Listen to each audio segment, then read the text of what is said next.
Mullinger's Weekly Ramble. Hello, it is Wednesday, September the 11th.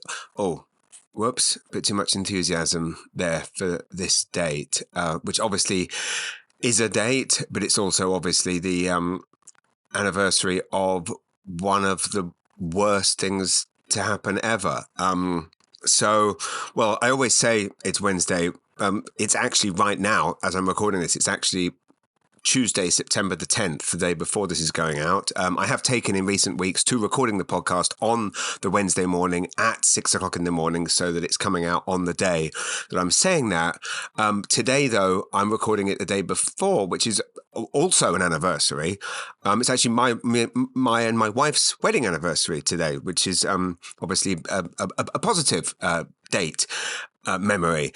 I'm fumbling this, aren't I? Well, it's already a ramble and we're not even 1 minute in.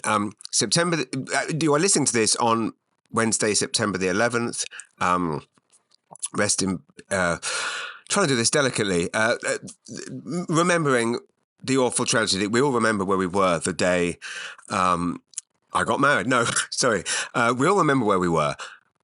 The day that the tragic events of September 11th, 2001, I'd been at GQ magazine actually pretty much a year to the week. And obviously, as it was amazing being in a kind of a newsroom, granted not a newspaper room, but a glossy magazine, but all, 20 or 30 journalists all gathered around TV screens watching the horrors unfold. And after the first plane hit, everyone's just kind of gobsmacked at this awful kind of what we kind of all perceive to be an accident. And then just that moment, standing there in this room full of people when the second plane hit and just the whole room, everyone just kind of crumbling, was awful. But I suppose so.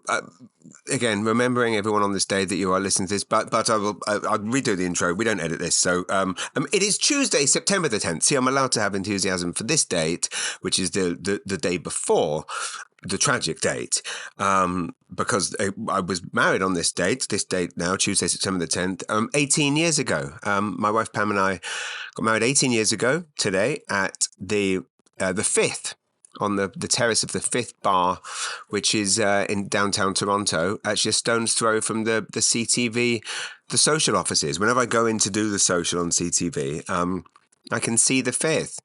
It's also where Mary Burke is, the good stuff with Mary Burke, where that's recorded, and where all the kind of top radio stations. So it was always interesting going back there. Actually, one night, if you've read my book, you'll know the story.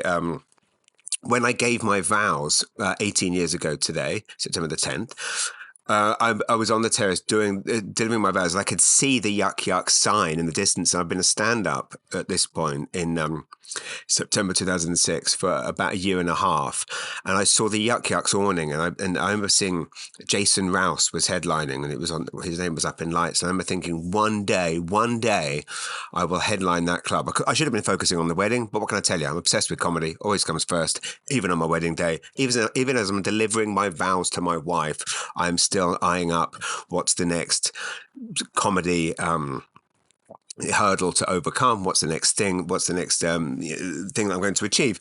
And then many years later, about 2014, 2015, right after we'd moved here, I did indeed headline that very club. Funny enough, around this time, and I did 5 shows in a space of about 3 days, and after the show, invited the audience to come to the Fifth with me, and about 80 people came, and we all stood at the bar, kind of drinking, doing shots, toasting my anniversary in the bar. Anyway, all of that is to say, it is, so yes, I can be happy about today's date. So I'll just stick to the truth that I'm recording this day before. I'm recording it the day before because tomorrow morning, i.e. September the 11th, again, God rest everyone's souls, I have a very exciting meeting with the Symphony New Brunswick team. As many of you know, a week after next, I'm doing a series of shows with Symphony New Brunswick in Riverview, Fredericton, and the Imperial Theatre in St. John. It is their chart toppers. So if those of you that don't know, each year, Symphony New Brunswick do multiple shows, all different themes, all different amazing classical musicians from all over the province. Just absolutely mind-blowing how talented and just how expertly they run these shows, they do these shows, how expert they conceive them, the chart toppers one is always well-known classical songs, concertos. Is that the word? Pieces, arrangements, and so chart toppers. I went last year. My friends Jen and Zlako Pozag got a group of us together to go and see the chart toppers, and it was absolutely incredible seeing all these songs that we all know from movies being performed by these world-class musicians. My favourite one was when they played a song that I knew very well from the movie After Hours, 1985 Martin Scorsese movie After Hours, and just magical seeing this song from my favorite movie being played by an orchestra. So anyway, they had this amazing idea. Peter and Danny at the symphony, along with Melanie Leonard, the conductor, had this idea that they could do the Chart Toppers Funny Bone edition, where they would play the Chart Toppers all comedically conceived somehow. So I'm not going to spoil it, but I'll give you one example. For example, the theme tune, The March, the theme tune for Monty Python's Flying Circus, is one of the songs, and I will introduce them. I'll maybe do some stand-up in between, but tomorrow morning is the big meeting. I should be nervous, but I'm not, because they're such a joy to work with. I'm going in tomorrow morning to basically pitch my ideas, run them past them. So that's why I won't be recording this tomorrow morning. So today, it's my anniversary. Probably should be downstairs doing something romantic for my wife on our 18th wedding anniversary, but instead I'm up here talking to you. But then, you guys like listening to me, don't you? She does not. So, it makes it very clear about that. So, yes, my anniversary today, 9/11 anniversary tomorrow. I guess as a comedian, it's my job to find some similarities. My wedding anniversary and the anniversary of 9/11, like very similar things in that the Taliban had a plan for 9/11, just like we had a plan for our marriage, which has a 75% success rate. That's one way of looking at it. Didn't three of the planes hit? And one did not. And I would say 75% it's probably about, our marriage has been 75% successful. So there we go. There you go. There's the similarity between, sorry, highly inappropriate. But we're friends. And as friends, which, you're my friends, we can make dark jokes, I think. And again, I'm not going to do that whole too soon thing, because there's anyone that obviously went through the tragic events of 9/11 will not be over it now, or indeed looking to laugh about it. Anyway, so I'm going to mix things up today. I'm not going to start with the recap of what I've been doing, because that always takes so long and I wrap it on, although having said that, I haven't even started anything and we're already 7 minutes in. So I'm going to start with your questions, because I didn't get to finish the questions last week. So I'm going to start with your questions. Well, you know what? I'll tell you one thing I did, because this has been top of mind. I've been wanting to talk about this for some time. But as some of you know, if you listened last week, I went to Halifax for the weekend to open for a top Canadian comedian who's been based in England for years, Sean Collins, and I got to meet Ron James for the first time, having interviewed him for my podcast, and we've been friends online and chatted a lot. And we're working together this weekend at the St. Andrews Comedy Festival at the beautiful Kingsbury Amphitheatre. But it was the first time me and Ron had ever been in a room together and indeed shared a stage together. It was absolutely wonderful. But I took the bus to Halifax, and I'll tell you everything else I did down there while I was there. It's very exciting. Got to see some of the sitcom that I filmed for the Trailer Park Boys streaming network. Anyway, my point is, I'm getting to the questions in a minute, but I took the bus, right? I took the Maritime bus. Now, I'm not sponsored by Maritime Bus, but I've got to tell you this. I love the bus, right? I love the convenience of the bus. I love the brilliant service. I love the bus. But yet you guys are all so judgmental about the bus. Whenever I say I'm taking the bus to Halifax, or I took the bus to Halifax, or I just got here on the bus, basically everyone is like, the bus? What? No, I'll drive you. But it's like, well, what makes you think that I want to sit in the car with you? Like chatting the whole way, when I can sit on a nice bus, write a chapter for a book, watch a movie, have a nap. What makes you think? But everyone, I kid you not, someone last week when I said about the bus, and obviously there's an element, basically I'm trying to understand your snobbery in the Maritimes towards people taking the bus, because I think it's a small city thing, it's a small place thing, because no one sneers at the bus. Also, no one sneers at the bus in London or New York. Like you see, obviously, you see celebrities. The Queen takes, not that she takes the subway on a regular basis, but Famous people take the tubes and the buses because that's how you travel. Everyone takes the tube and the bus. And I should point out, these aren't even buses. This isn't bus. They're coaches. Coaches are the things that sports teams travel on. And the maritime buses, I mean, some of them might be a bit run down, but mostly they're absolutely wonderful, beautiful, clean coaches with really friendly, nice, charming drivers and really nice people on the bus. So I don't get where you're snob with, I don't know if it's classism or elitism. Everyone I know, someone said to me last week when I started taking the bus, they said, you want to be careful, people get beheaded on the bus. Now, I don't know if that was just a joke or if someone actually was beheaded on a bus, but people get beheaded everywhere. I mean, not everywhere, obviously, but I'm saying you could get beheaded anywhere. I mean, in the same way you wouldn't say, oh, don't take the plane, it might be flown into the Twin Towers. Why would you say, if someone once was beheaded on a bus, which I'm sure has happened, and if it's happened anywhere, it might have happened in London, but maybe it happened here, I don't know. But whoever said it to me, maybe they were joking, I don't know. They said if you take the bus, you're going to get beheaded. Now, not only do you not get beheaded, you meet nice people. I take the bus a lot. I mean, I take it for a number of reasons. One is we have one car in the family, right? So we have one car, it's electric as well. But we have one car which we use for family stuff. And then when I go on the road, we would traditionally rent a car, a gas car, obviously. Can't be doing that bullshit on the road.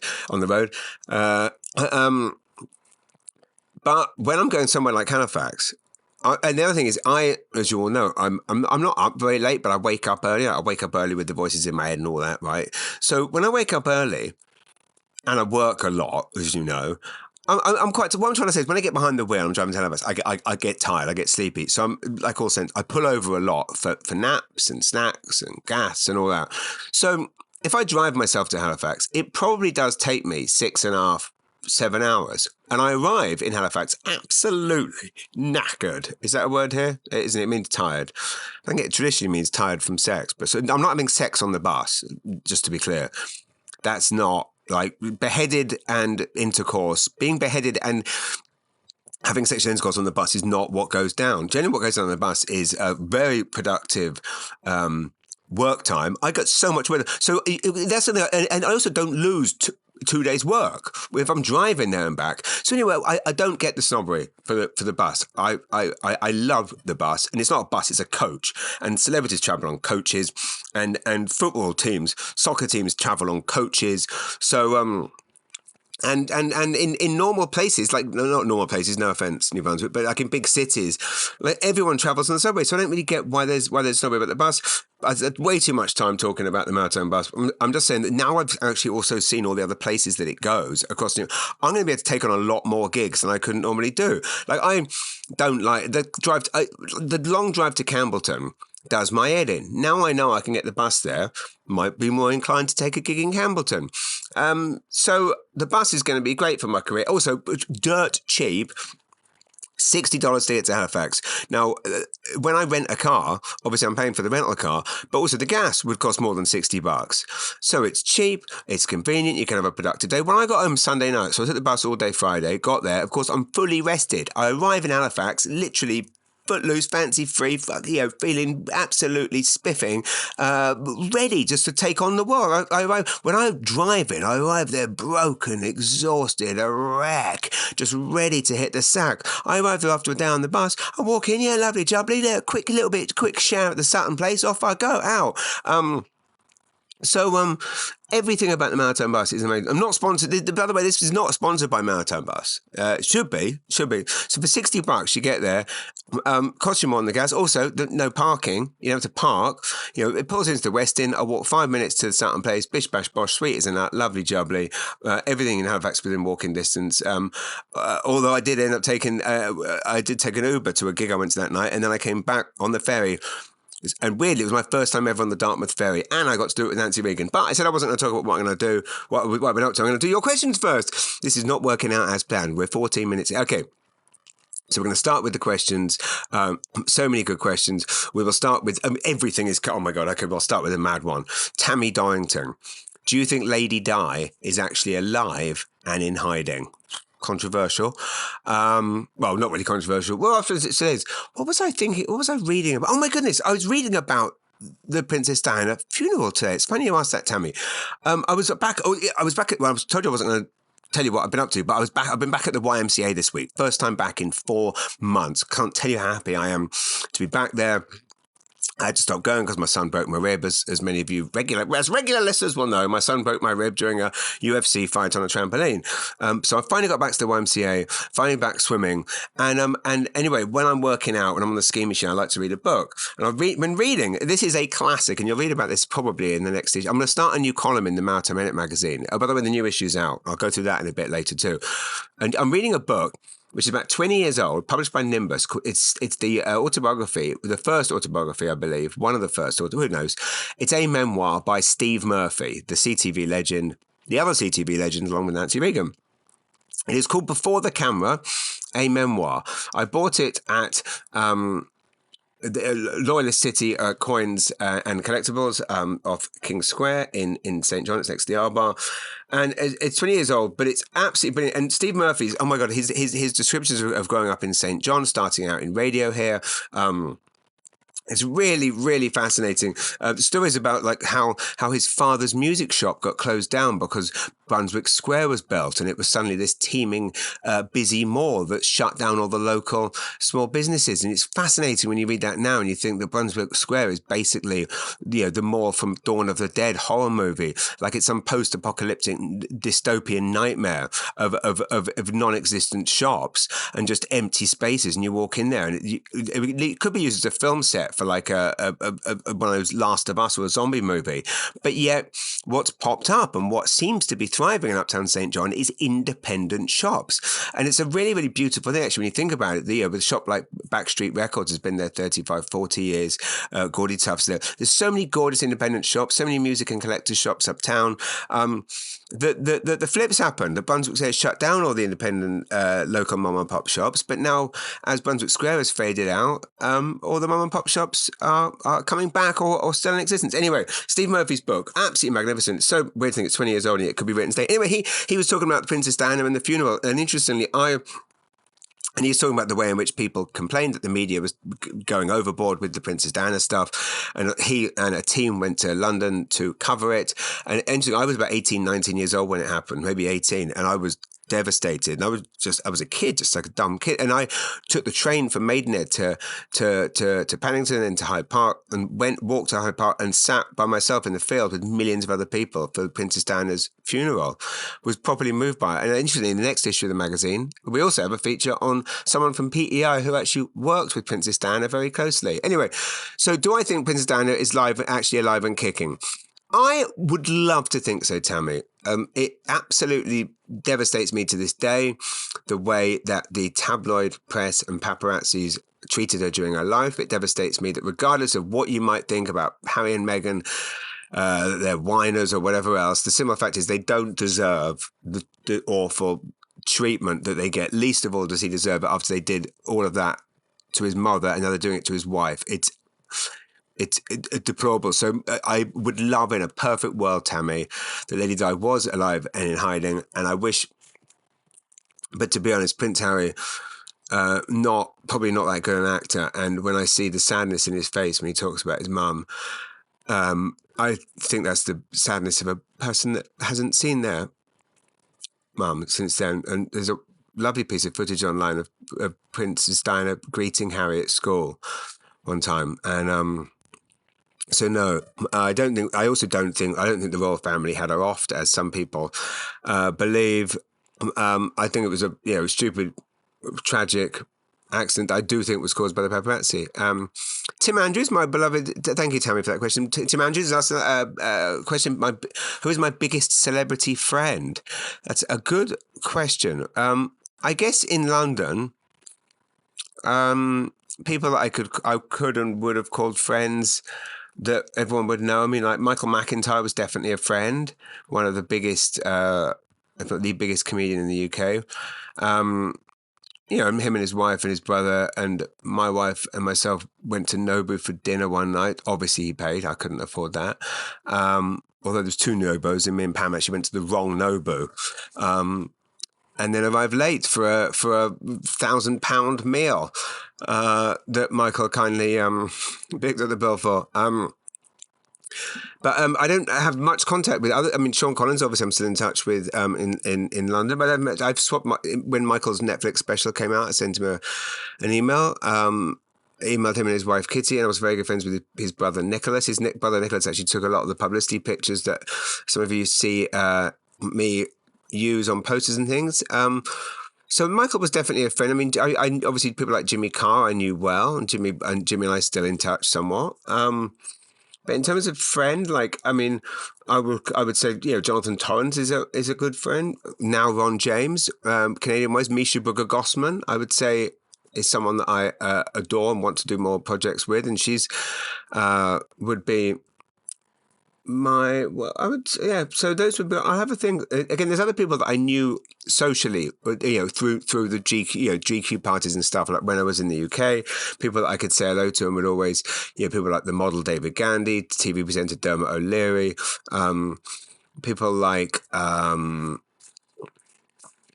not Tom Hiddleston. What's the other geezer's name? Benedict Cumberbatch. People that you knew each other's name, but you weren't friends as such. But it's not really my circle. Tim, never really gone in for the whole. When I was at GQ, obviously, like I said, would know people.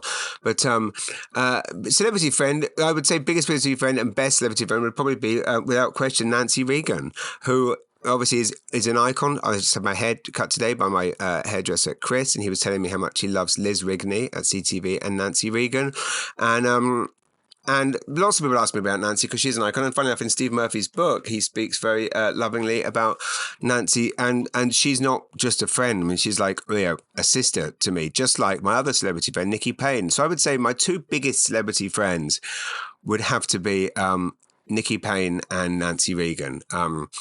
Ironic that it was the two of them that I had a fun walk down Waterloo Street, and I'm sure if you're listening to this, you know what I'm talking about. If you don't, go to YouTube and type my name, Nikki Payne, Nancy Reagan, Waterloo Street, or any one of those variations, and I'll go through. A lovely question here from my wonderful, amazing, beautiful sister-in-law, Judy Petition, has asked, what are a couple of things, and by the way, happy birthday for last weekend. My sister-in-law, Judy, and her son, Jordan, are both born on the same day. Obviously not the same day. That would be impossible. Even with a Kingston Peninsula background, you can't physically be born on the same day as your son, although anything can happen on the peninsula. So, yes, she shares the same birthday with her. And interestingly, her son Jordan was born about a week before Pam and I met. But weird, and actually, we got married in September. We also met in September. So Pam and I have been married for 18 years, together for 24. We met September 2000, and she'd just got back from Canada, and she'd gone back to surprise her sister, Judy, because she had just given birth to Jordan. And so Pam flew over to surprise her, I believe in the delivery room. And then I met Pam like the day after she got back on my first day of work experience at GQ. And then that Christmas I came to Canada for Christmas with Pam and met Jordan. And I believe Judy and I actually took Jordan swimming for the first time as a baby, as a September, October, November, December, 3-month-old baby. His first time swimming, wonderful experience, bonded with him, such a cute baby. And now, of course, he is a 24-year-old man who I party with. So wonderful. Well, anyway, he was actually here last week, and unfortunately, as when they were all celebrating both their birthdays, I was on a bus to Halifax, because we've established why. So happy birthday, Judy. Judy's asked the question, what are a couple of things on your bucket list that you haven't done yet? So obviously last week I answered that question relating to comedy, which was Graham and Anne. I would love to do things that I am afraid of doing, Judy. For example, you and Jordan, I know last week, ingeniously went mudsliding, which looks absolutely terrifying, but I would love to give it a go. I'd love to do anything that... like that. I mean, jumping out of a plane, obviously I'm terrified of heights, but jumping out of a plane is something that I feel like everyone should do once. It's something that I feel like I need to do to overcome those fears. It just looks incredible, the idea of falling. But I guess really, because I'm such a nervous wreck and socially awkward, gigs are my extreme sports. So even though, I would love to do mudsliding, plane jumping, to me, walking out on stage is like an extreme sport. And that's how I get my buzz. And I guess professionally, one of the things I'd love to do is do a gig in the round, which interestingly, because I'm doing a lot of sidetracks. The ADHD brain is really showing its way. My brain right now on these tangents look a bit like a Kingston Peninsula family tree. Forgive me. I think the reason I can make all the Sussex and Peninsula jokes that I do is I think you all know how much I love it there. Incidentally, I'm actually writing a feature for an American travel magazine. They asked me to pitch various places that I wanted to write about, and one of them was the Kingston Peninsula. And they came back and said, and I know I've now realised what I'm about to ask. I'm about to ask if anyone can help me with stats and facts and info or special nuggets or things I might not know about the peninsula. But none of you are going to help me, are you? Because unlike most places, you're all thinking, no, James, don't write about the Kingston Peninsula for an American magazine. We don't want loads of people coming here. It's why we don't have bridges. We don't want more people coming here spoiling it. So I get it. But if you do, gigging around is something I'd like to do. And interesting, I went to see this new comedy club that's, it's funny how I said I wasn't going to go through everything I've done these last few days, and bit by bit they're coming out. It's just like this kind of drip feed of little, but I went to see this new comedy club that's been opened in Halifax, right near the Roxbury, which is where actually my wife's best friend Darlene's son, Evan, works in the Roxbury. Upstairs, there is a new comedy club called Halifax Live, opened by one of the greats in Canadian comedy and Canadian entertainment, Jake Hirsch, of Hirsch Williams Management. Him and Kari Williams set up this wonderful management company. They represent some of the best comedians in the country, Ava Vidal, and just so many amazing people. And I am so excited to say that they're opening a club, and it's just going to Alval is what I meant to say there, by the way. Ava is literally one of the best comics anywhere, and you really must. I believe she has a new album out, a new special, but literally, if you haven't seen Ava Val, then do it. Anyway, so yeah, Jake Hirsch is opening a club, and it might I don't want to spoil it. It might be in the round, but don't want to spoil that. But anyway, wait and see. So I hope that answers your question, Judy. Chrissy Lynn, do I still get Chrissy Lynn, and you're a joy, by the way, thank you, Chrissy. Do I still get stage fright? What's one thing you do every time before going out on stage? I do still get stage fright. It's different though. It's more kind of like desperate for it to go well. So kind of stress, I need to get into a certain mindset. I'm not someone that can just turn on a switch. I have to. But one thing I do every time we're going on stage is drinking lots of water, repeatedly drinking lots of water, weeing. I always think my mouth's going to go dry. So I always have loads of water on stage, but then I walk out on stage, then talk for like sometimes 2 hours and don't take a single sip. I fiddle with, but the main thing is really my nervous, as many of you know, I have, from my shyness as a kid and various other reasons, I have vocal nervous tics and facial tics. I twitch my face a lot, but I don't do it on stage. So I get all of those twitches out. So right before I go out on stage, I look like I'm having a seizure. Michelle Lynn Petit. Michelle Lynn, as she pointed out, that she and I appear on a list of I don't know. We were voted for something in something local about like local entertainers that people like, and Michelle and I.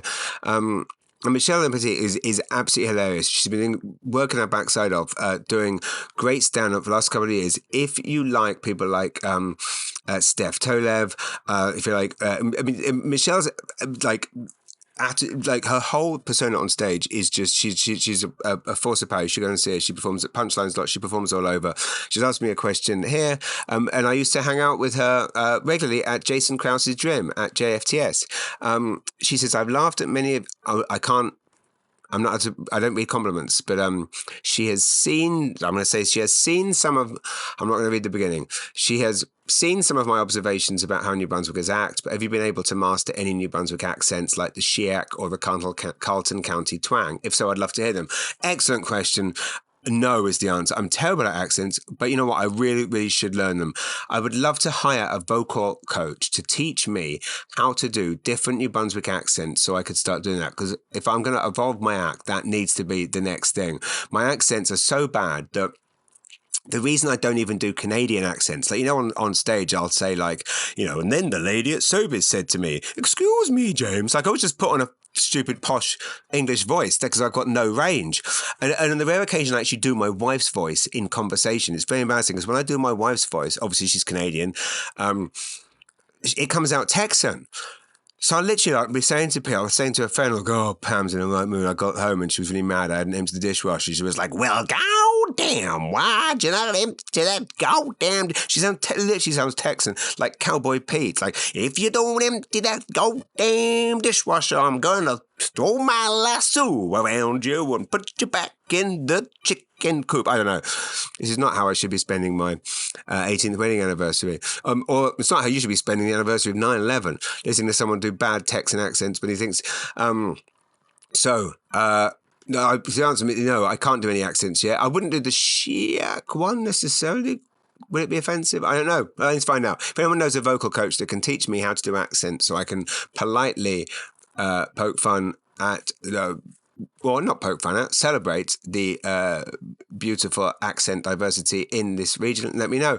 Dustin Howe, favourite musicians, bands? Good question. My friend John Scafano sent me a link to a video of one of my favourite artists, bands of the last 25 years, which is The Streets. Mike Skinner, rapper from Birmingham, a poet who just did the most. Dry Your Eyes, Mate is one of the best songs ever, in my opinion. John sent me a video of The Streets performing at Glastonbury last year, and even though The Streets is now, he's my age actually, I interviewed him once in a pub, and I was really hoping it was going to turn into a bender because he was known for his partying ways, and it didn't. But we did both have kids at that point, so we probably shouldn't have anyway on a Tuesday morning. Anyway, The Streets, Ice Cube I loved growing up, House of Pain, Oasis. Obviously talked a lot about Oasis last week. Funny enough, Jenny Edwards, lovely Jenny Edwards. How you doing, Jenny? Her question is, what's your favourite British rock band and why is it Muse? Very funny, but... it's not Muse. I actually couldn't name a single Muse song. And what's happened to Muse? They were everywhere a few years ago. Everywhere you look, it was like Muse. Whenever people talk, in the same way now, it's you talk about stadium pop, it's Taylor Swift. It's all you think about, or U2 or The Sphere, whatever. A few years ago, anytime you thought about stadium rock, these bands that just played these ginormous 80, 100,000 CDs, it was Muse. And I haven't heard. Are they still together? I don't know. Coldplay's another one. My wife loves Coldplay. Not massive fan, don't dislike. I would happily go. I think my wife's favourite song, though, is the Snow Patrol song, Chasing Something. One of my favourite songs would probably be Oasis. Cigarettes and Alcohol is my favourite songs. Ice Cube, favourite song, When Will They Shoot? The Streets, Blinded by the Lights. It's funny, I was remembering a story. So I'm watching this video of Mike Skinner, who now just looks like, like all of us, middle-aged man, performing at Glastonbury. And I remember it being in the rave tent at the Phoenix Festival in the mid-90s with my friend Julian, and my dad was there. And me and my Julian were trying to somewhat hide from my dad because we didn't want him seeing, should we just say, what we were going through or what we might have consumed. And my Dad was near the front. I believe it was System 7, which is a band with Steve Hillage in, and he used to be in Gong. And my dad was up at the front taking pictures, sober, obviously, but just enjoying the bands. And again, oddly, he was probably like the age I am now, but I thought he was an old man.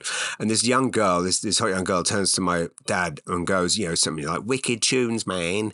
And although she's not Neil from the Young Ones, but she was "Wicked tunes, man." And my dad turned around, and we thought this was hilarious at the time. My dad turns around and says to this girl, "I first saw him live 30 years ago." And we used to think it was hilarious. Like, oh my God, how mad is it with this old man making this comment to this girl? And the fact that, how awesome is that he saw, he saw Steve Hillage play with Gong in the 60s, and now he's watching him in the 90s in the rave tent. How cool is that? Well, how tragic is it that now, if I do eventually manage to get tickets for Oasis next year, I could be standing somewhere in that stadium, in Wembley Stadium or in Manchester, Heaton Park, or wherever it is, and someone could turn to me and go, "Wicked tunes, man," or "Great song," and I could now legitimately turn to them and say, "I first saw them live 30 years ago." That is sad. Anyway, I hope that answers your questions. So no, generally, don't really know Muse. I'm sure they're very good. I never disparage any music, and I don't disparage anything. Locally, who do I like? I love Jessica Rae. I love David Miles. I love Christina Martin, who I went to see on Friday night. But again, I'm going to get to that at the end, although we are running out of time. Sean and Jennifer Mooney have asked the question. Sean and Jennifer, thank you, by the way, always for your wonderful questions. Genuinely means a lot. Hi, James. You've recently spoken about the fun had being roasted by your son. Would you ever consider participating in a roast show, Roast Battle Canada, for example? Thanks, Sean. The answer, actually, to be honest, is no. Although... Ava, who I was telling you about earlier, Alval, Ava has recently appeared on it and absolutely nailed it. I believe she appeared on it with, funny enough, another hunter called Hunter Collins, and they did an amazing job. I love those roast battles, and obviously Jimmy, I was Just for Laughs a few years ago, before it was on TV, I believe, and Jimmy Carr won. It was really interesting, and I remember saying to him, because he basically was roasting all the American comics, and beat all the greats, all these big names. And he told me afterwards he couldn't believe he spent the day researching every detail of their past so he could rip them apart. And not a single person went after Jimmy for the fact that he had dodged taxes in the UK. He had disgustingly. Again, not to say it was disgustingly then. He's made amends, and we can move on. But back then, he was in this K2 tax avoidance scam. It was basically being 1% tax. Anyway, the point being that he was shamed for it. He thought his career was over. He was being doorstepped at gigs by hundreds of journalists. But not a single comic Googled him to find this out, to roast him for it. So they just went after stupid things like, you look a bit gay, whatever that means. So I've been getting a lot of that on Facebook recently, a lot of comments saying that I seem gay, which interesting. I thought we were past that as a society. I do look gay. Great. What a lovely compliment. Thank you very much. Granted, I was, sucking someone off in the picture. Possible. You never know what's going up on Facebook. So to answer your question, I'm not a big roast type person because I don't like saying mean things. I love roast. I've got all the respect for roast comedy. I admire it. It's not my bag. And so I probably wouldn't take part in it. Also, pathetically, I don't know if I really want to be roasted. I did got roasted once at the roast of someone else, which is obviously I know how it works, but it was the roast of Shane Ogden, and it ended up being the roast of James Mullinger. And everyone did, everyone was supposed to be doing 15 minutes. They did about 13 minutes on me and then 1 minute on Shane. Now, Shane is a pretty perfect human being, and a very funny human being, and a wonderful. And actually, it was a year ago this weekend that Shane and I did 2 shows at the Algonquin together and went whale watching. And I love Shane. So I can understand why they didn't want to roast him, but they all went after me and I wasn't prepared for it. And it hurt my feelings. So I know it's pathetic. I was supposed to be like, oh, joke's a joke, but fine. But I'm just telling you how I felt, everyone. So I don't know. I couldn't go through it. It's just not my style. I mean, you've seen my comedy. I don't go after anyone. In actual fact, there's a video of mine that's just, I don't want to say viral, but it's just clocked up 500,000 views in the last few weeks where I'm slagging off Air Canada. Now, obviously, Air Canada have screwed lots of us over. It is a joke, but because this is the one video of mine that's gone viral, I feel very uncomfortable about it because I don't like being critical of things and being mean about anyone, even if it's Air Canada, even if they've ruined my life a million times. I'm sure they feel bad about it. And now I feel bad about this video going viral. Not that it's obviously hurt their bottom line. They're still overbooking flights and ripping us all off and losing our luggage. But they're not flying into towers, are they? There we go. Bit topical. That was another thing that's actually in the Steve Murphy book is one thing. I was on the ski machine reading this and I literally started crying. It was 2 moments actually I cried in this. One was him describing the terrible France or Swiss air disaster at Peggy's Cove and what it was like covering that. But he writes at length about an instance which obviously everyone's heard of, the Great Fire. You have to say, yeah, I guess you can call it the Great Fire of St. John, even though there's something great about fires, unless you're warming your hands on them. And the awful fire of St. John. He mentions another fire I wasn't aware of when someone, a prisoner in a kind of drunk tank, essentially, like wasn't a jail, it was the Uptown jail, set fire to a cell, and something like 18, 19 people died. And like I say, it was not that no one should be dying like this, but it was all just, people in there for, having too much fun. And absolute tragic. And Steve writes about the way that kind of thing affects a small community like ours, where like his dad's friend's brother was in there, and just how every single person in the entire city was touched by this, devastated by this tragedy, because everyone had a brother, sister, cousin, colleague, friend they waved to at Sobeys, friend they waved to at the YMCA. Probably wasn't there then, not the point. And anyway, Steve Murphy writes beautifully in his book about this, and it's devastating. So anyway, how did I get onto that? What's to do with anything? Let's hear this. My son River said to my wife, luckily the schools are clamping down on mobile phones, and they're not allowed phones in schools anymore, thank God. And we're clamping down on the amount of time they're on their phone. And he said to my wife, Peninsula, he said to my wife, how old were you, Mum, when you got your first iPhone? And she was like 24, because that's when they were invented. Like, it's so funny to think that they think that we had. I still can't believe what would little me, obsessed me in the video shop, looking at all those videotapes, have thought if someone would have told me that, by the way, when your kids are your age, they'll have every movie ever made, both made and not yet released, available in their pocket. Like, there's a pirate channel that they can go on and get every movie that's currently at the cinemas on there. Okay, there's still millions more questions. Maybe I should save some of them. Sean Smith, I'd love to come on as a guest sometime to talk about ADHD and how it's impacted you for the better or worse. I'd love to talk about that, Sean. I mean, I only have one mic, so I don't really do interviews on this, but I would love to see you, Sean. Sean Smith once wrote a wonderful feature for the Mountain Minute many years ago about being a neurodiverse, and he is a wonderfully insightful, brilliant, intelligent man. And we should talk, Sean. I'm writing a book actually right now about my late in life ADHD diagnosis. I will say last week was having a bad week with my brain and everything that's going through it all the time.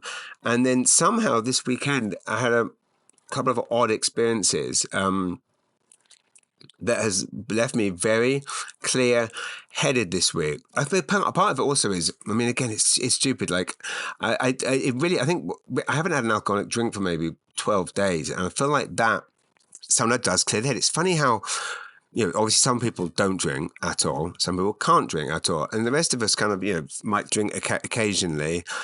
But it's funny how when you don't, your head really is a lot clearer somehow, but it could be that, could not be. I think it's because I had such a great weekend. I mean, I had such a, had a challenging situation on Saturday night with a gig, but I had a wonderful time of fun, which we'll get to, but just the bus.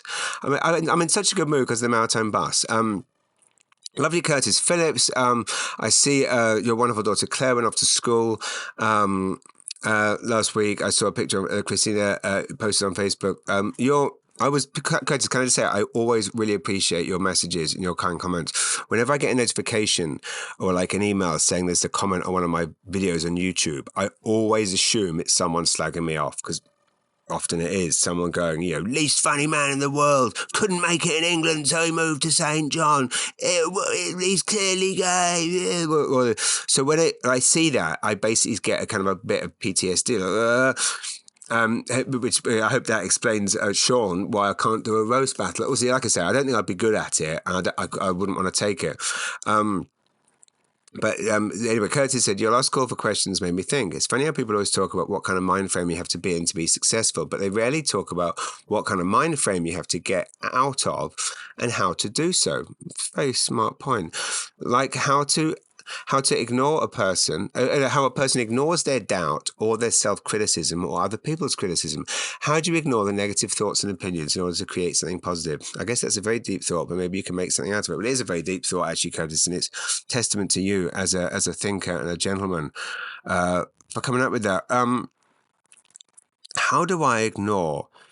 It's a good question, because I am very lucky to do a job, obviously, that I wouldn't be able to do if people didn't like what I do. So I obviously, and right now, and generally, when I'm at my best, I'm focused on that. I'm focused on the fact that there's people coming to a show. Once in a while, shitty negative comments, which weirdly sometimes people, tag me in on, where they're wanting to say disparaging things, and then. And of course, I mean, obviously, I hate myself as well. So whenever I see these criticisms, I agree with them. So it's just so then, which I don't really necessarily. I mean, I will put this out there, but I'm kind of putting it out there that these people do sometimes get to me. But then, I mean, the good outweighs the bad. And at the end of the day, people are just. I rarely get. I mean, there's certain places that I feel that I don't want to go in Uptown St. John, if I can say that, because I feel like people, I see people saying, doing the wanker sign or whatever, which fair play. How do I ignore it? Yeah, I always just focus on the good. I focus on the good, Curtis, and literally, I guess it's also that point about these people are never going to help you. There's no point me trying to win someone over. And to be honest, I don't want someone at a show or watching what I don't. Anyone that just decides they hate someone. I've received an odd number of emails recently from people who are kind of writing to me to apologize for previously slagging me off, having never met me. And it's a weird thing because, I basically, I think it's the positive thing is that the people that come to my shows are not people who go around slagging off people that they've never met. And yes, there's people that doubt us in life. And I don't really agree with this necessarily, but my editor at GQ used to have a phrase called success. Well, it's an old phrase. He used to claim it was his, but I think other people have used it. Success is the best revenge, and that's not how I see things. So I don't want to get revenge. I want everyone to be happy. But I block it out because of the fact that I know that it's not going to help. Like, there's no one ever got anywhere productive by worrying about. I'm not going to have time to do the roundup of what I've done, but interestingly, I've been incorporating lots of it into the talk. Jared Lewis Davidson asked a question last week: top 5 nicest places in New Brunswick, and obviously I listed, my favourites: Sussex, St Andrews, St Stephen. I believe I said the Kingston Peninsula. But I've said every week I'm going to hit. Did I say each week I'm going to hit different ones. Because there's so many to go around. And if anyone wants to know what my favourite places in Nova Scotia are, or Newfoundland and Labrador, I just asked the question, but I'm not going to answer it if you don't ask it. I will also add to this Moncton. Absolutely love going to Moncton. It feels so different to Fredericton and St. John. I feel very welcome in Moncton. I will say that. When I go out in Moncton, I don't see people giving me the wanker sign, or then maybe they're giving me the wanker sign in French. I don't know. And I don't know what that looks like. Maybe the wave, maybe a hand wave and a smile means wanker in Monktonian. I don't know. I'm sitting actually by a big pile of books about Moncton that I am studying for my big capital theatre tour date next month. Fredericton, the capital of New Brunswick, I adore. Again, I love the fact that Moncton and St. John and Fredericton are so different. I love the Beaverbrook Art Gallery. I love the Delta Hotel. I love the Crown Plaza Hotel. Weirdly, I've never actually performed at the Fredericton Convention Centre. I've performed at the Richard Curry Centre in UMB so many times. I've performed at the Playhouse probably more than a dozen times. I've performed at the Crown Plaza, I'd say about a dozen times. I've performed at the Delta, I'd say about 50 times. And for some reason, the people at the Fredericton Convention Centre have never managed to convince any conference. Do they have many conferences? I don't know. And there's a nice hotel next door, which there's a bar that I've drank in, but what is it? It's a fancy one. Is it a higher? Again, never stayed there. It's funny how you just sometimes go to the same places over and over. Baker's Brook, Edmundston, is where Chief Patricia Bernard lives. And I visited her there 2 years ago this week. And if you haven't seen that video of me with Chief Patricia Bernard in Baker's Brook, please do check it out. So I would say Edmundston, / Baker's Brook / Madawaska First Nation, a magnificent and beautiful place. Hampton is also one of my favourite places. And that's another 5. So every week I'm going to do 5 different places. Chris Benjamin, he suggests I interview with a local author of a new collection of short fiction, which I believe is Chris. Well, Chris, I will say in the new issue of the Marathon Minute, we have an extract from your wonderful book. My goodness, I might have to do 2 this week. Okay, I have an amazing Mandy Donovan's brilliant questions. I have an incredible question from my friend and yours, DJ Steve. But That's going to have to wait for next week. So tune in next week for those. I'm going to just quickly do the roundup of what I've been doing. There's a new segment I'm also going to start on this podcast, which is me running ideas past you that I am working on for new material.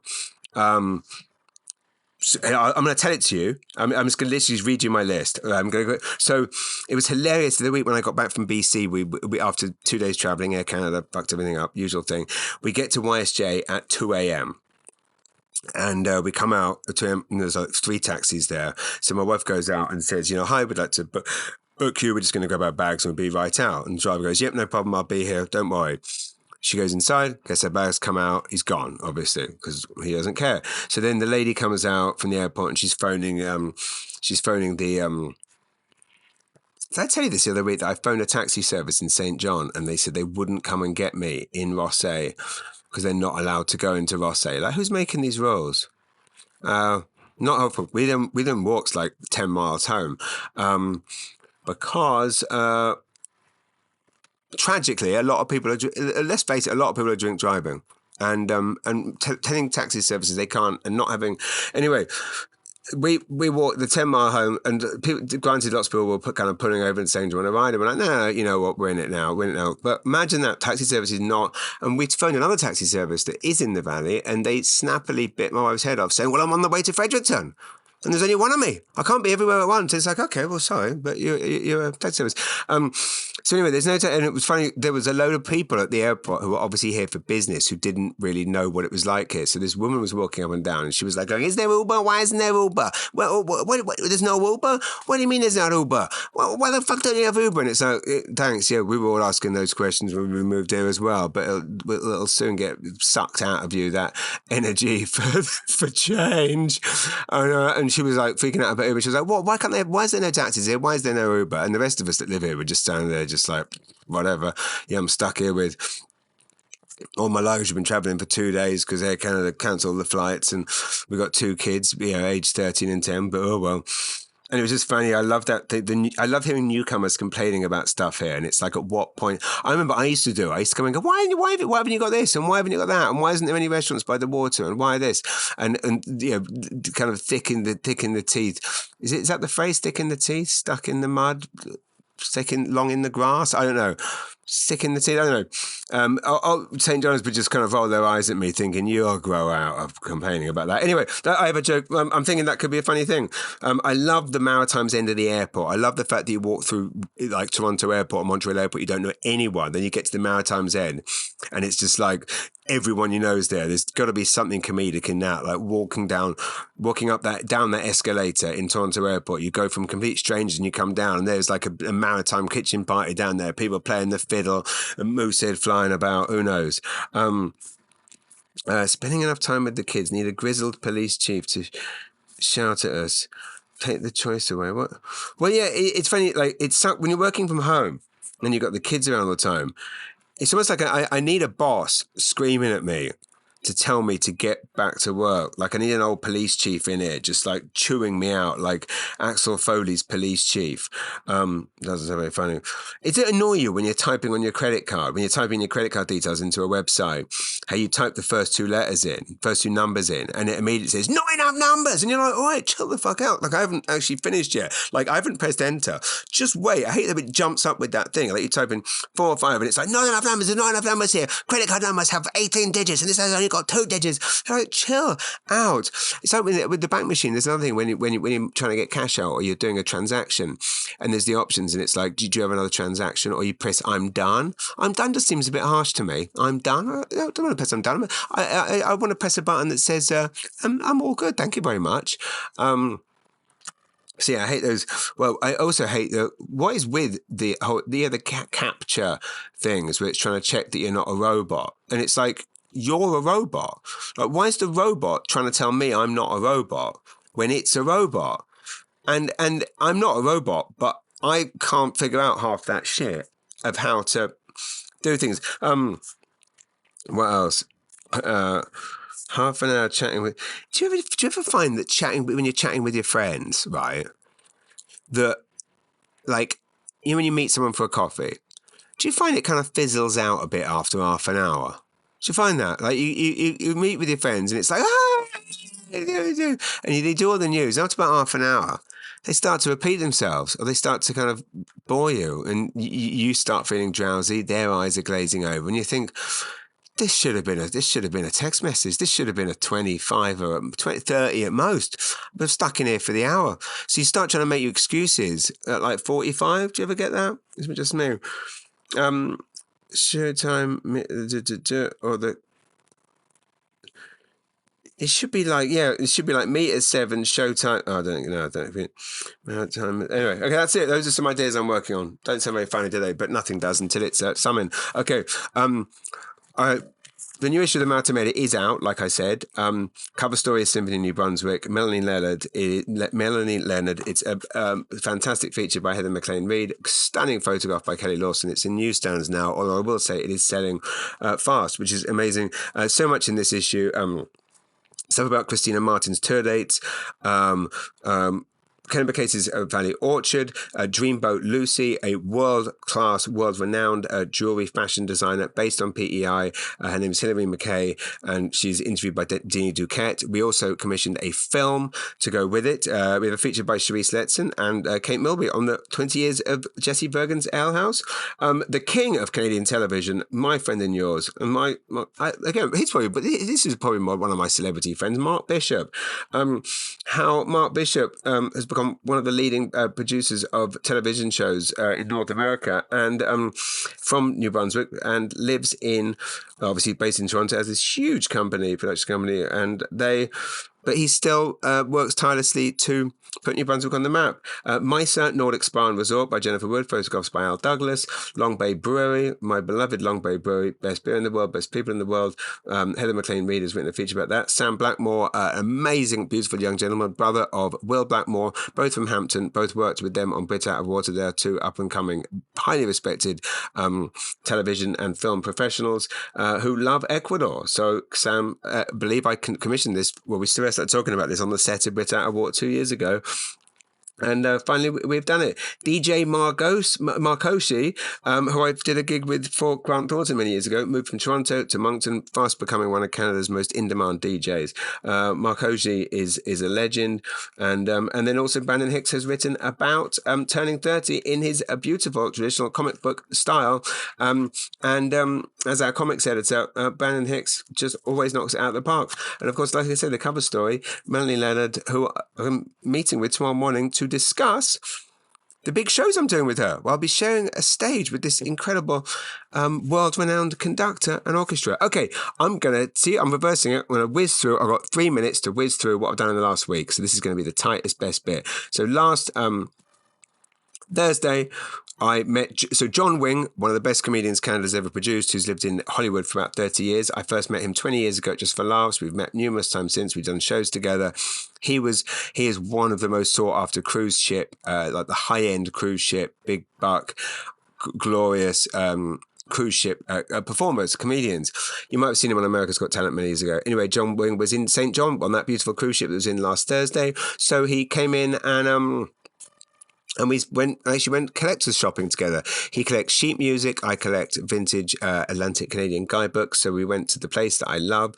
I also took my dad, Loyalist City coins and collectibles, and John left with a stack of sheet music. Couldn't have been happier. We had coffee at Catapult Coffee, and John was over the moon. And to be honest, I'd been having a difficult day, week, and sometimes, the odd thing with living here is not living here, but unlike if you live in London or Toronto, you're not surrounded with other comedians who've been at it as long as I have, who on the road a lot by yourselves. So it was nice to kind of have a colleague. He's also a family man. It's just a wonderful man. So I had a lovely time with John Wing. That night, watched Lady and the Tramp with River, the Disney live-action remake, which is magnificent. By the way, love the original Lady and the Tramp, which again, I couldn't believe it was made in the 50s. I thought it came out when I was a kid. And just so it was the live-action remake, so cute, and the dog lady just reminded me of Willow. Friday, bus to Halifax. Get there. Oh my goodness. I realised that because I had to go in the day early to make it on time for Sean's show the following day because the bus gets in quite late. I was able to go and see my dear friend Christina Martin's show at the Alderney Landing Theatre. Now, I knew that she was on stage with the Elm City Quartet. I knew it was going to be a massive show. She was performing her entire Storm album, which by the way, I've said this before in the magazine. I think I've said it on this podcast that it hasn't left the record deck in the Maritimeda office. And by Maritimeda office, I obviously mean my kitchen. And so I was excited to go and see her show. I knew Mike and Kristen, who are, by the way, absolute joy. Mike, many of you will know, as the frontman of the Town Heroes, won numerous ECMAs, one of the best bands going. Again, love his album. Kristen Harrington, his gorgeous wife, talented wife, artist, all-round genius. She was in charge of actually stage managing and running this show. Producing it. They have a podcast, Mike and Kristen podcast, and by the way, it's way better than this. So if you are getting a bit bored of this, which is understandable, we're an hour in, feel free to sack this off, unsubscribe, and go and subscribe to Mike and Kristen's. So Mike and Kristen interviewed Christina on stage after this. It was wonderful. Mike and Kristen were interviewing her, but before that, Christina performed the whole show with this amazing jacket that she had designed. It was like the most mind-blowing show, and it is coming to St. John's, the St. John Theatre Company's BMO Theatre. But this album, The Storm, I mean, it's just, Christina, just listen to it now. Christina Martin Storm will blow your mind. I was excited to see her. I was excited to see her husband, Dale Murray, and I'm sure that's this, that he's the nephew of Anne Murray. And then I discover that basically everyone I know and love is going to be at this gig. It was like, normally when I get to Halifax, I have to make separate plans with all of these people, Mike and Kristen, with Christina. But yeah, everyone's there. So I'm with my sister, my beloved Nancy Regan. We are set together. Then I see that Steph Purcell is here. Steph Purcell, again, one of my favourite people in the world. She looks after all the great bands, the Melatones. She looks after Steve Patterson. We do lots of work together. Steph Purcell is there. Katie Kelly is there. CTV legend Katie Kelly. She is there helping with the Q&A at the end of the show and doing a wonderful job, as she always done. She was also filming a segment for CTV News, which you would have seen. Who else was there? Stephen Cook, the award-winning journalist, who for 20 years was probably one of the leading arts and entertainment reporters in the entire Atlantic region for the Chronicle Herald, and now freelance journalist writing for news publications, Stephen Cook, and his wonderful wife. Anna Almeida was there. Anna from CTV. And so all the people that I love, who I always want to see when I'm there, were all there at this thing. And then Christina had this wonderful idea to bring us all on stage for the song Healed. So we come on stage to sing, I can't sing, as you know. I actually was, even though I was on stage with 30 other people singing this, I still mimed. But, we shall be healed, we will heal. It doesn't go like that at all, by the way. And Christina thinks that one day she can get me in a recording studio and make me sound good with auto-tune. Good luck with that. It was such a good song, such an incredible concert. And I actually then got to have coffee with Christina on Sunday morning as well. And then it's so lucky to have friends like this. Then I get to the bus station, and my dear friend, Eric Hernandez, who I was in the Trailer Park Boys sitcom with, Eric Hernandez makes the effort to come to the bus station to meet me. Like, how nice is that? That just have friends that keep in touch, that want to, can be bothered. I don't know, I'm just so grateful for that. And so I'm jumping around a bit. But yes, the show was absolutely amazing. Lovely to see everyone.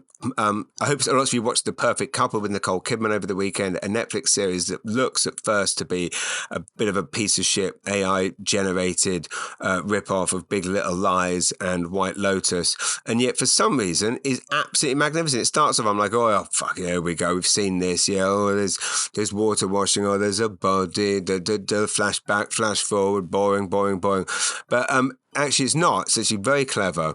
Based on Ellen Hildebrand, you would have seen her books probably on beaches, kind of a airport type books.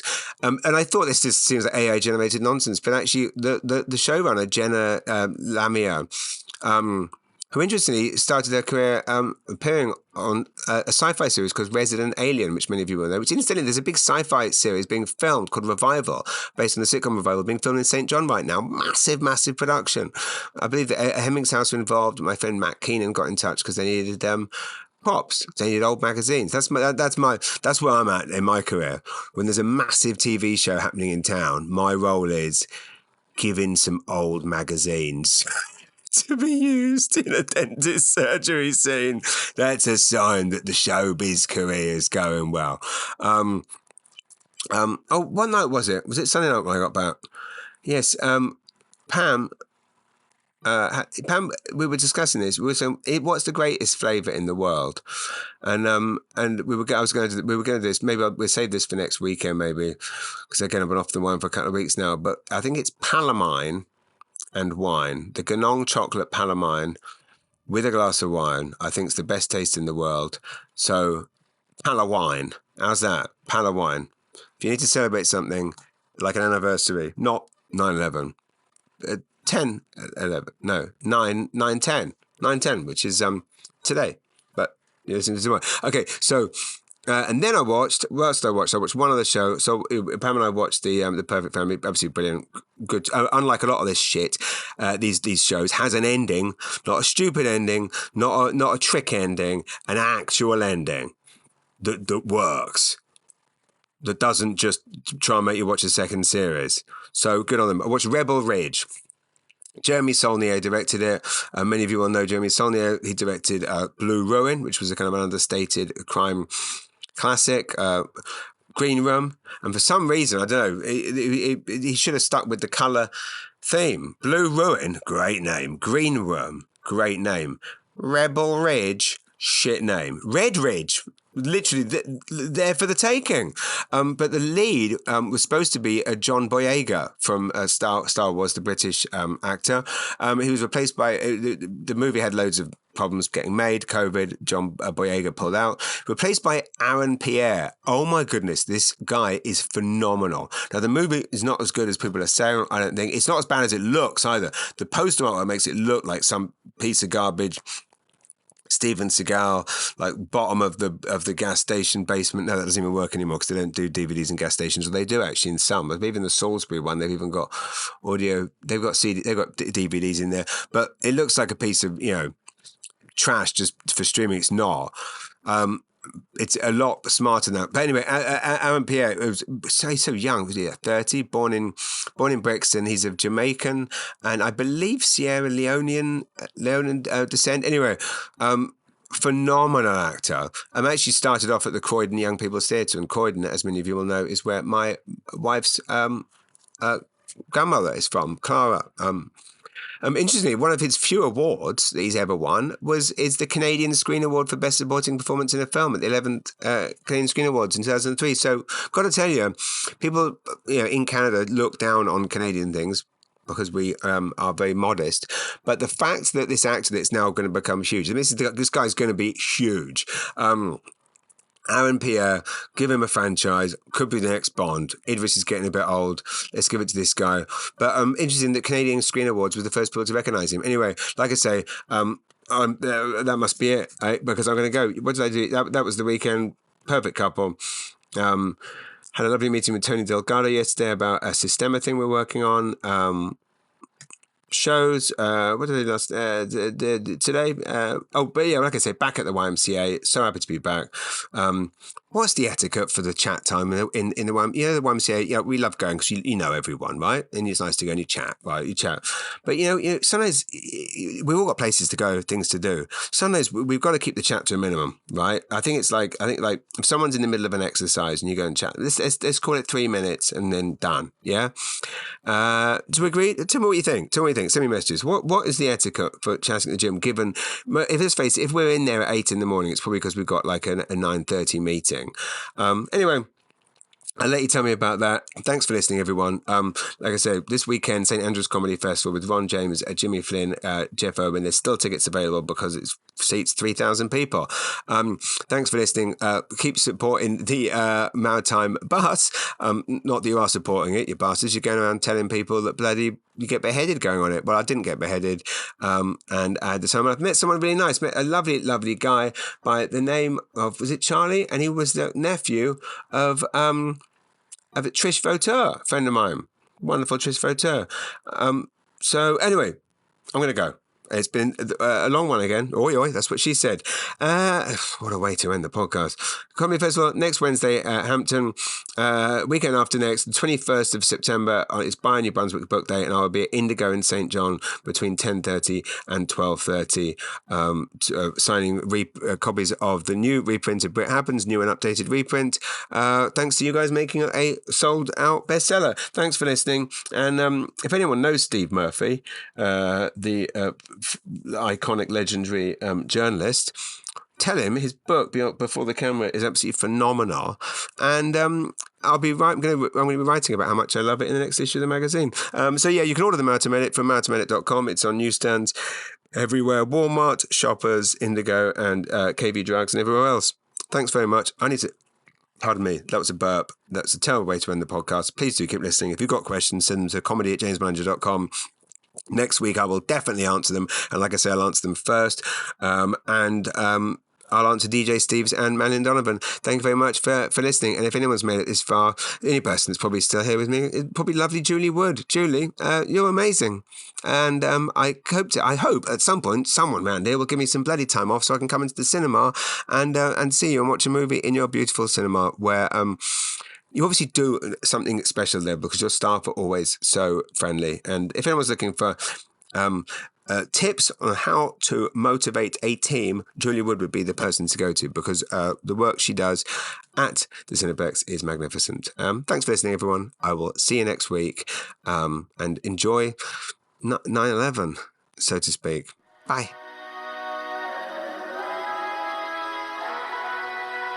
Manager's Weekly Ramble.